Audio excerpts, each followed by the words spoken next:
Hi friends, welcome to Sandhya Prakash life style Tamil. இன்னைக்கு நான் feel பண்ண ஒரு நெகட்டிவ் எனர்ஜி பற்றி தான் இந்த வீடியோவில் ஷேர் பண்ணிக்க போகிறேன்.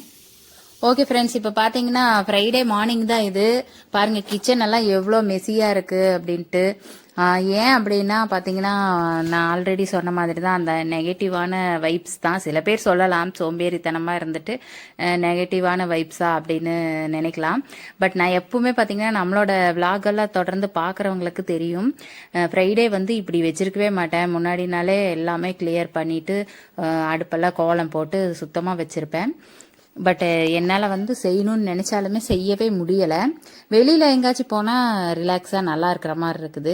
ஆனால் வீட்டுக்குள்ளே வந்தால் மட்டும் அந்த ஒரு வேலை செய்யலாம் அப்படிங்கிற அந்த நினைப்பே வரமாட்டேங்குது. அது இல்லாமல் ஏதாவது ஒரு நெகட்டிவான தாட் மட்டும்தான் மைண்டுக்குள்ளே ஓடிட்டே இருக்குது. இப்படி பண்ணால் இப்படி ஆயிருமோ, இப்படி ஆகிருமோ அப்படிங்கிற மாதிரி ஒரு தாட் தான் போகுதே தவிர ஒரு பாசிட்டிவான ஒரு எண்ணங்களே வந்து குறைவு தான், குறைஞ்சிருச்சுன்னே சொல்லலாம்.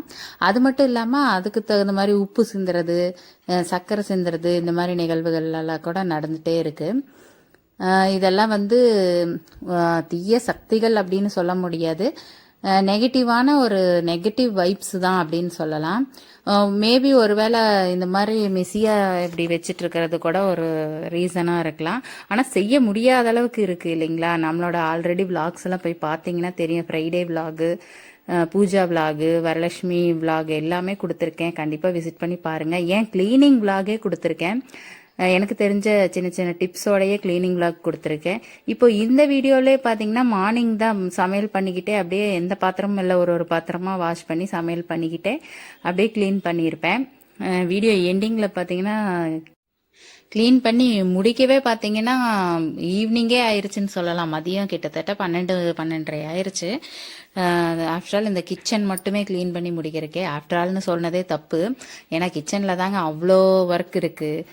நானே நிறைய வீடியோஸ் போட்டிருக்கேன். வீட்டில் சும்மா தானே இருக்கேன் அப்படின்ற மாதிரி ஹவுஸ் ஒய்ஃப் ரிலேட்டடாக நிறைய ஷார்ட்ஸ் வீடியோ எல்லாம் போட்டிருக்கேன். ஆனாலுமே எனக்கே வந்து இப்படி ஒரு ஃபீல் வந்து ஆகுது. நமக்கு மட்டுமே இல்லைங்க, எனக்கு மட்டும் இல்லை.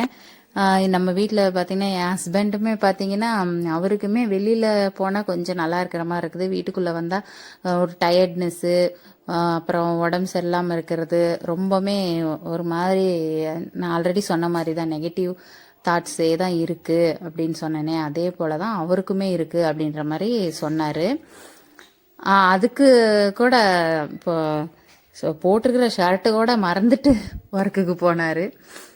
ஓகே, இப்போ சமையல் முடிச்சுட்டு டிஃபன் பாக்ஸ்க்கெல்லாம் பேக் பண்ணி கொடுத்துட்டு வீடு ஃபுல்லாக க்ளீன் பண்ணலாம் அப்படின்னு சொல்லிட்டு தான். அதுவும் ஃப்ரைடே அன்னைக்கு துடைக்கக்கூடாது, எல்லாம் பண்ணக்கூடாது அப்படின்னு சொல்லுவாங்க. மெயினாக வீடு துடைக்கக்கூடாது, பூஜை பாத்திரம் க்ளீன் பண்ணக்கூடாதுன்னு சொல்லுவாங்க. ஓகே, ஆனாலுமே வீடு வந்து துடைக்கலை, கிச்சனு எல்லாமே க்ளீன் பண்ணிவிட்டு கிச்சனெல்லாம் எல்லாமே வாஷ் பண்ணி கழுவி வச்சேன். கிச்சன் எல்லாமே கழுவி விட்டேன். அதாவது டீப் கிளீனிங் பண்ணுற அன்னைக்கு எப்படி பண்ணுவேன் அப்படின்றத ஆல்ரெடி வீடியோவாகவே கொடுத்துருக்கேன். எவ்வளோ சாப்பாடு பார்த்தீங்கன்னா எப்பவுமே வேஸ்ட் பண்ண மாட்டேன், அவ்வளோ சாப்பாடும் வேஸ்ட் ஆயிடுச்சு. அது எல்லாமே ஒரு நம்மளால் வந்து அவ்வளோ க்ளீனாக வச்சுருக்கிறவங்களாலேயே நம்மளால் அந்த தாட்டே வராத அளவுக்கு, அதாவது பண்ண முடியாத அளவுக்கு உடம்பு சரியில்லாமல் இருக்கிறது அது வேறு விஷயம். இப்படி வந்து ஒரு சோம்பேறித்தனமாகவே நம்ம எந்திரிச்சு செய்யணுமா அப்படிங்கிற மாதிரி ஒரு தாட் வருது அப்படின்னா கண்டிப்பாக வந்து ஏதோ ஒரு நெகட்டிவான ஒரு வைப்பு தான் அப்படின்னு நான் நினைக்கிறேன். இது வந்து போகணும் அப்படின்னா நம்மளும் நம்மளை முடிஞ்ச அளவுக்கு கஷ்டப்பட்டாச்சு எல்லாமே க்ளீன் பண்ணி அப்படி கொண்டு வந்து தான் நம்ம சேஞ்ச் பண்ணணும் அப்படின்னு நான் நினைக்கிறேன். நம்ம வீட்டில் பார்த்தீங்கன்னா இப்போ பூஜை பண்ண முடியாத ஒரு சுச்சுவேஷன். அது ஏன் அப்படிங்கிறது ஆல்ரெடி நான் வீடியோவில் சொல்லியிருப்பேன். ஒரு 16 டேஸ்க்கு பூஜை பண்ண முடியாது, அது கூட ஒரு ரீசனாக இருக்கலாம். ஓகே, இப்படி நம்மளுக்கு இந்த மாதிரி வீட்டில் இருக்கிற ஒர்க் பார்க்குறக்கே முடியாத அளவுக்கு சோம்பேறித்தனம் ஆகுதுன்னா அப்போனா நமக்கு ஃபினான்ஷியலாக எப்படி இருக்கும் அப்படின்றத நான் சொல்லவே தேவையில்லை, உங்களுக்கே புரியும்னு நினைக்கிறேன். ஓகே, இதுக்கெல்லாம் நமக்கு வந்து ஒரே ஒரு இதுதான், என்னன்னா வழிபாடு. அது மட்டும்தான் எனக்கு தெரிஞ்ச ஒரு விஷயம். இப்போதைக்கு அதுவும் பண்ண முடியாது. அப்படியே எல்லாமே கிளியர் பண்ணிவிட்டு ஃபைனலாக வந்து அந்த அடுப்பெல்லாம் க்ளீன் பண்ணி காமிச்சிருக்கேன். இப்போ இருக்கிறதுக்கும் அதுக்கும் எவ்வளோ டிஃப்ரெண்ட் இருக்குது அப்படின்றத மறக்காமல் பாருங்கள். அதுக்கப்புறமா ஒரு வழிபாடும் ஒன்று வீட்டில் பண்ணலாம், பூஜை பண்ணலாம் அப்படின்ற ஒரு மைண்ட் செட்டு நிறையவே இருக்குது. பார்க்கலாம், எல்லாத்துக்குமே வந்து நேரம் காலம்தான் இல்லைங்களா. அதாவது அவன் அருளாலே அவன் தாள் வணங்கி அப்படின்னு சொல்லுவாங்க. அந்த மாதிரி தான் கடவுளோட அனுக்கிரகம் நம்மளுக்கு இருக்குது அப்படின்னா மட்டும்தான் ஒரு கோவிலுக்கு கூட போகணும்னு நினைச்சாலும் அதாவது அந்த சாமி வந்து இவங்க வரட்டும் அப்படின்னு அவங்க நினைக்கணும். அப்பதான் நாம அந்த கோவிலுக்கே போக முடியும். இதை வந்து நான் நிறைய டைம் ஃபீல் பண்ணியிருக்கேன் இந்த ஒரு விஷயத்த. என்னடா அது இதெல்லாம் வந்து சொல்றாங்க அப்படின்னு நினைக்கலாம்.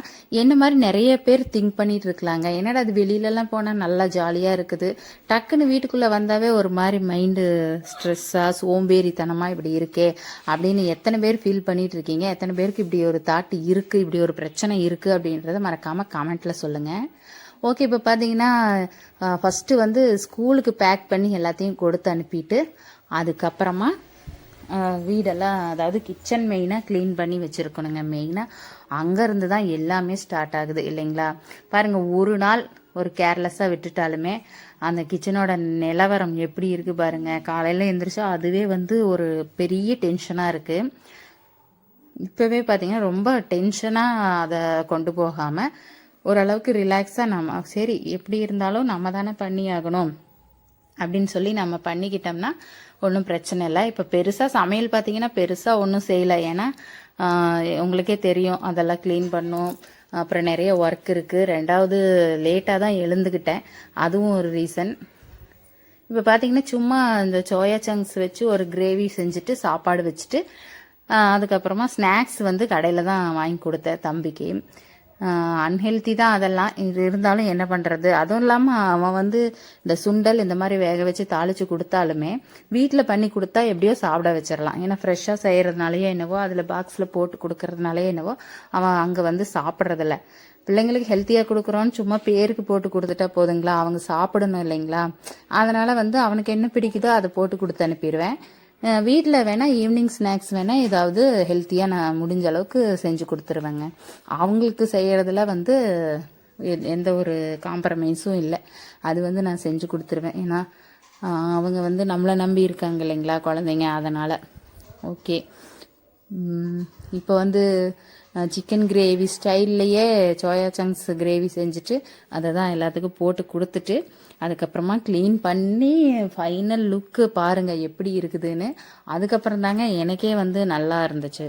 என்னோட சமையல் ரெசிபிஸ் எல்லாம் பார்த்தீங்கன்னா ரொம்பவுமே சிம்பிளாக தான் இருக்கும்.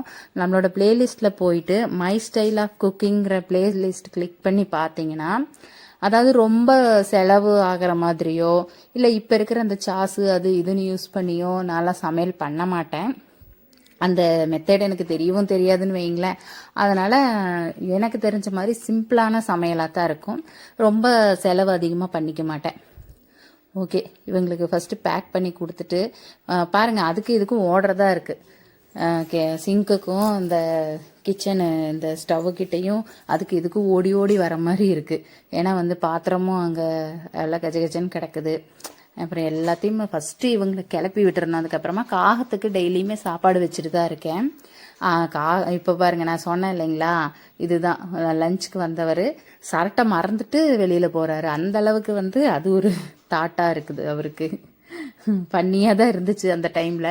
இருந்தாலும் வந்து அதுவுமே வந்து ஒரு மைனஸ் பாயிண்ட்டு தானேங்க. சரி, ஓகே, எல்லாத்தையும் கிளப்பி விட்டுட்டு லஞ்சுக்கு வந்தாருன்ற பாருங்க. சாரி, காலையில் நேரமாக வேலைக்கு போயிட்டாரு. 9 o'clock சாப்பிட்றக்கு மார்னிங்கே வந்தார். ஓகே, எல்லாத்தையும் வாஷ் பண்ண அப்புறம் தாங்க எனக்கே ஒரு திருப்தியாக இருந்துச்சு. எல்லாம் வாஷ் பண்ணிவிட்டு அந்த சாப்பாடு அந்த குப்பை எல்லாமே எடுத்து கொண்டு போய் வெளியே போட்டதுக்கப்புறம் தான் ஒரு மாதிரி ரிலாக்ஸேஷனாகவே இருந்துச்சு. இந்த ஆட்டுக்கல்லுன்னு சொல்லுவாங்கள்ல, இந்த கல் வந்து எப்பவுமே சும்மா சாஸ்திரக்காகவாச்சு வாங்கி வச்சிருக்கணும் அப்படின்றக்காக வாங்கி வச்சிருக்கேன். யூஸ் பண்ணுவேன், இஞ்சி பூண்டு இந்த மாதிரி ஐட்டம் எல்லாம் தட்டுறதுக்கு யூஸ் பண்ணுவேன். மற்றபடி கொஞ்சம் சீரகம், மிளகு, கொத்தமல்லி இதெல்லாம் அரைக்கணும்னா குட்டி ஜாரில் போட்டு அரைச்சிருவேன். அந்த கல் வந்து நல்லா வாஷ் பண்ணிட்டு சூரிய ஒளியில், அதாவது வெயிலில் கொண்டு போய் வச்சிருவேன். அது ஏன் அப்படின்னு பார்த்தீங்கன்னா, குப்பரை கமுத்தி வைக்கக்கூடாது இல்லைங்களா. அங்கே வச்சுட்டா ஃபுல்லாக ட்ரை ஆயிரும், கல் தானே. அதனால வெளியில் வச்சிட்டோம்னு வச்சுக்கோம், வெயிலில் வச்சிட்டோம்னா ஃபுல்லாக ட்ரை ஆயிரும். ஓகே, வாஷ் பண்ண அப்புறம் பாருங்கள் எப்படி இருக்குது. அந்த பிளாக்காக இருக்கிறது வந்து இது காரை, அதனால் வந்து அப்படி தான் தெரியும். பட்டு அது ஒன்றுமே ரொம்ப பழைய சிங்க்குன்றதுனால அது அப்படி தான் இருக்கும். ஓகே, ஒரு கோலமும் போட்டு விட்டுட்டேன். எப்படி இருக்குன்னு சொல்லுங்க. அடுப்படி தொடச்சு இப்போதாங்க கொஞ்சம் மைண்டுக்கு ரிலாக்ஸேஷன் வந்திருக்குது. அது எதனால் அப்படின்றத நீங்களே பார்த்த உடனே கண்டுபிடிச்சிருப்பீங்க. Thank you friends.